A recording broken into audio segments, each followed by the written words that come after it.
et sœurs, bonjour et bonne fête de l'Ascension de notre Seigneur Jésus-Christ. Saint Augustin dit, de même que Jésus est monté, mais sans s'éloigner de nous, de même nous sommes nous déjà là-haut avec lui. Et pourtant, ce qu'il nous a promis ne s'est pas encore réalisé dans notre corps. Il a déjà été élevé au-dessus des cieux. Cependant, il souffre sur la terre toutes les peines que nous ressentons, nous, ses membres. Frères et sœurs, à partir de ces paroles de Saint Augustin, j'aimerais méditer avec vous aujourd'hui sur les textes de cette fête de l'Ascension de notre Seigneur Jésus-Christ. D'abord, j'aimerais méditer sur le sens de l'Ascension à partir de l'étymologie du mot Ascension. Ensuite, comme deuxième point, l'attitude des disciples qui doivent vivre dans l'histoire, dans le monde, avec le regard au ciel. Et enfin, le grand bénéfice de la promesse de l'Esprit Saint, qui est le premier bénéfice de l'ascension de notre Seigneur Jésus-Christ. Commençons par le premier point. Le mot ascension vient du verbe latin ascendere, qui lui-même vient de deux expressions, ad et scandere, qui signifie s'élever vers. Mais il y a un élément important dans le sens du deuxième mot, le mot scandere. C'est que le mot scandere vient du grec scandalon, qui veut dire scandale ou obstacle. Alors, ad scandere veut donc dire s'élever pour éviter un obstacle, un scandale. Ainsi, ascendere indique qu'il faut s'élever pour éviter le scandalon, le scandale. L'ascension, donc, c'est l'élévation pour éviter les obstacles, la chute. Mais Jésus s'élève pour éviter quel obstacle, quel scandale. L'élévation de Jésus, l'ascension de Jésus a pour but d'éviter le scandale à ses disciples, à son Église. Il s'élève pour envoyer le défenseur, le paraclet pour la communauté de ses disciples, l'Église. Il s'élève pour que l'Église surmonte le scandale du péché à travers le don du Saint-Esprit. Ainsi donc, la même racine unit les actions opposées, l'action de monter héritée du latin et l'action de trébucher ou tomber héritée du grec. L'ascension est alors la capacité à s'élever face aux obstacles, à la persécution, aux épreuves. C'est pourquoi la parole des deux hommes vêtus de blanc, des deux anges, invite les disciples à ne pas regarder le ciel indéfiniment, car l'ascension est à vivre tous les jours. C'est chaque jour que le disciple de Jésus doit s'élever pour ne pas trébucher. Il doit s'élever pour surmonter les obstacles de la persécution, les obstacles de l'injustice. Mais surtout, il doit s'élever pour surmonter le mal, le péché. Combien d'entre nous avons cette capacité de s'élever face au mal? S'élever pour surmonter le scandale, c'est par exemple décrier, dénoncer la mort des innocents, comme par exemple la mort, le meurtre d'un enfant de 6 ans tué innocemment, ou alors un bébé volé, ou un innocent qui est condamné et le coupable est relâché. Vivre l'ascension, c'est surmonter le péché qui est en nous et autour de nous. Pour y parvenir, il faut entrer dans le sanctuaire comme Jésus. Entrer dans le sanctuaire comme Jésus, c'est offrir son propre sang. C'est se sacrifier. C'est souffrir pour enlever le péché du monde, le péché des frères et sœurs. Pour s'élever au-dessus du scandale, de peur d'être complice, nous devons imiter Jésus. Pour s'élever au-dessus du scandale et surmonter la chute, il faut se sacrifier comme Jésus. Il faut donner sa vie. Jean-Louis Bordeaux, ancien ministre français, qui était petit-fils d'agriculteur, disait que son père lui répétait toujours « Si tu montes, tends la main à ceux qui restent en bas ». S'élever l'ascension, c'est aider les autres à s'élever, à surmonter les obstacles, à surmonter les épreuves et les tentations comme Jésus. Deuxièmement, l'attitude des disciples. Regarder le ciel et construire le règne. Des disciples contemplent le ciel, mais ils sont invités à regarder l'histoire, à aller à Jérusalem, aller en Samarie, aller dans le monde entier. Car vivre l'ascension, c'est être connecté au ciel pour vivre sur la terre. C'est connecter le ciel et la terre. Les disciples semblent être déconnectés de la terre. Le monde aujourd'hui est un monde hyper connecté. Nous sommes connectés à une multitude de réseaux, mais nous ne sommes pas connectés au vrai réseau, Dieu. Les anges invitent les apôtres à regarder l'histoire des hommes, pas seulement le ciel. Et Jésus fait de même et les invite à regarder le monde, à regarder Jérusalem, la Judée, la Samarie et la terre entière, et à y porter le témoignage. C'est ce témoignage qui construit le règne qu'ils attendent. Les disciples regardent le ciel pour doivent regarder le ciel pour construire le règne de Dieu sur terre. Oui, Jésus veut que nous portions le témoignage du ciel sur la terre. C'est par ce témoignage que nous allons établir le règne de Dieu. De la manière que nous l'avons vu monter, dit l'ange, c'est de cette manière qu'il reviendra, ou alors qu'il revient. Et quelle est cette manière dont Jésus est monté au ciel? Cette manière ne se réfère pas seulement à ce jour précis de l'ascension, mais à toute l'existence de Jésus, dont le point culminant est décrit dans la deuxième lecture.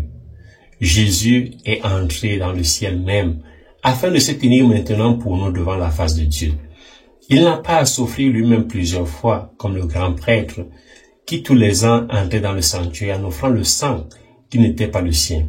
Car alors le Christ aurait dû plusieurs fois souffrir la passion depuis la fondation du monde.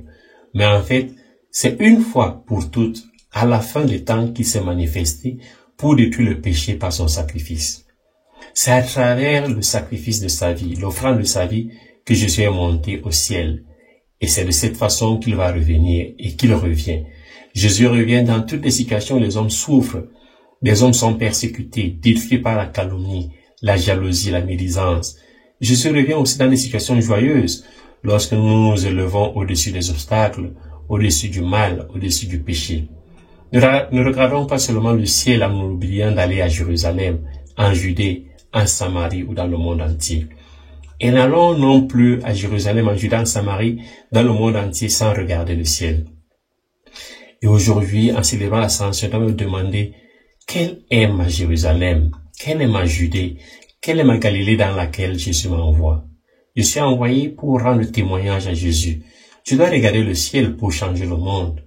Le modèle de mon action a sa source dans le ciel. L'ascension m'invite à construire la cité des hommes en regardant la cité du ciel, en écoutant les anges qui me demandent de regarder le ciel pour changer mon histoire, pour transformer l'histoire des hommes. L'ascension, c'est la fête de l'imitation du ciel, où en Jésus l'humanité est déjà présente pour construire ma famille, mon travail, ma cité, ma communauté, selon le modèle divin, selon l'archétype céleste. La lettre aux Hébreux dit, nous avons là un chemin nouveau et vivant que Jésus a inauguré en franchissant le rideau du sanctuaire. L'homme doit désormais fixer le ciel pour se rappeler de Jésus. Le chrétien est mémoire de la présence du retour du Christ. Il est le signe du divin dans le monde des humains, car il participe déjà, grâce à l'ascension de Jésus, à la divinité de la Sainte Trinité. Troisièmement, le bénéfice de l'ascension, la promesse de Jésus, l'Esprit Saint. C'est l'Esprit Saint l'acteur de la nouvelle ascension, celle qui consiste à s'élever au-dessus des scandales, des obstacles. L'ascension de fixer le ciel pour transformer la terre, pour transfigurer ma vie et celle de mes frères et sœurs. L'Esprit est la force et la puissance dont nous sommes revêtus. Cette force, cette puissance est une promesse.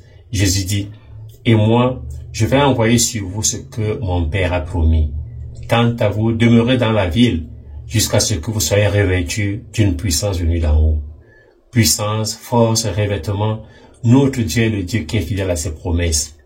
Il a promis terre, descendance, alliance éternelle, avec parfois pour condition de rester fidèle à sa de rester fidèle à sa parole. Mais aujourd'hui, Jésus promet l'Esprit Saint, la force, la puissance, sans une condition. Il faut seulement rester fidèle non pas au commandement. Cela ne veut pas dire que nous ne devons pas garder les commandements. Il nous a demandé tous ces derniers temps de garder sa parole et de demeurer dans sa parole. Il a même promis l'Esprit Saint. Il faut rester fidèle non pas au commandement, mais rester fidèle à l'invitation de Jésus qui nous dit de rester à Jérusalem en attendant de l'Esprit Saint.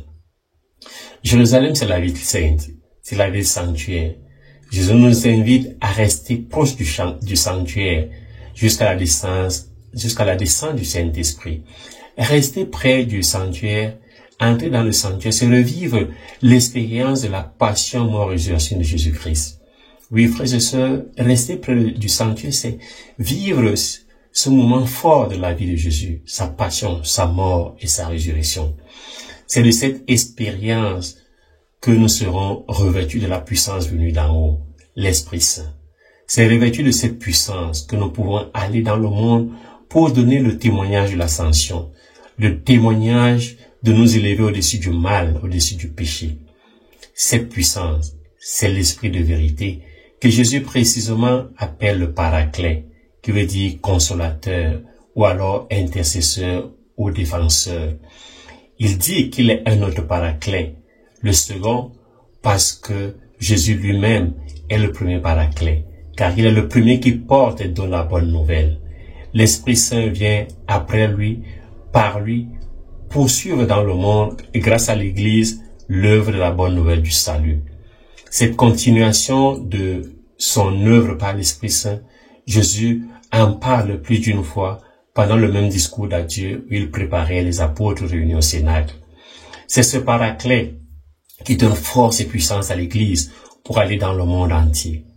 À son départ, c'est-à-dire à sa passion et à sa mort sur la croix. Et cette fête de l'Ascension, en cette fête de l'Ascension, frères et sœurs, je dois me reconnaître en ces deux hommes vêtus de blanc qui nous demandent de fixer le ciel tout en sachant que le Christ revient chaque jour dans nos vies de la même façon, car Jésus est toujours avec nous. C'est à travers mon style de vie, de sainteté que Jésus revient dans le monde, dans mon histoire, dans l'histoire des hommes. Mon style de vie doit amener les hommes et les femmes à fixer le ciel en transformant la terre. La fête de l'Ascension, c'est la fête où le disciple apprend à avoir un style de vie pareil à celui des anges pour que l'humanité ait toujours la mémoire de la présence de Jésus dans leur vie, pour que l'humanité ait toujours la mémoire de la présence du ciel dans son histoire. Un jour, un petit garçon regarda un avion s'envoler disparaître dans les nuages. Sa mère lui dit, « L'avion n'a pas cessé d'exister. Il est juste entré dans un espace que nous ne voyons plus. » Ou encore, nous pouvons symboliser l'ascension par cette autre histoire. L'ascension, c'est comme un jeune aigle voyant ses frères tomber dans les pièges des chasseurs qui demande à son père, « Père, comment éviter le même sort ?» Le vieil aigle répond à son fils, « Regarde vers le haut, les pièges sont au sol, mais le ciel est libre. Pour éviter le scandale de la capture ou du piège, il faut voler plus haut. » L'aiglon, apprit alors que l'ascension n'est pas une fuite, mais une stratégie divine où il faut s'élever pour échapper au mal et voir plus loin. Frères et sœurs, l'ascension nous invite à lever les yeux vers Dieu plutôt que de nous focaliser sur les scandales, sur tout ce qui est chute. Lever les yeux au ciel pour surmonter les épreuves. Comme les anges ont dit aux apôtres, pourquoi restez-vous à regarder le ciel? L'élévation doit se vivre comme une mission, celle de construire le monde selon l'archétype divin, celle de construire le monde, le règne de Dieu selon le modèle céleste. Que cette fête de l'Ascension nous aide à nous élever, à surmonter les obstacles, qu'elle nous aide à construire la vie de nos frères et sœurs, à aider nos frères à s'élever, à surmonter les obstacles, surtout les obstacles du péché, de la tentation, de la misère. Bonne fête de l'Ascension, que Dieu vous bénisse.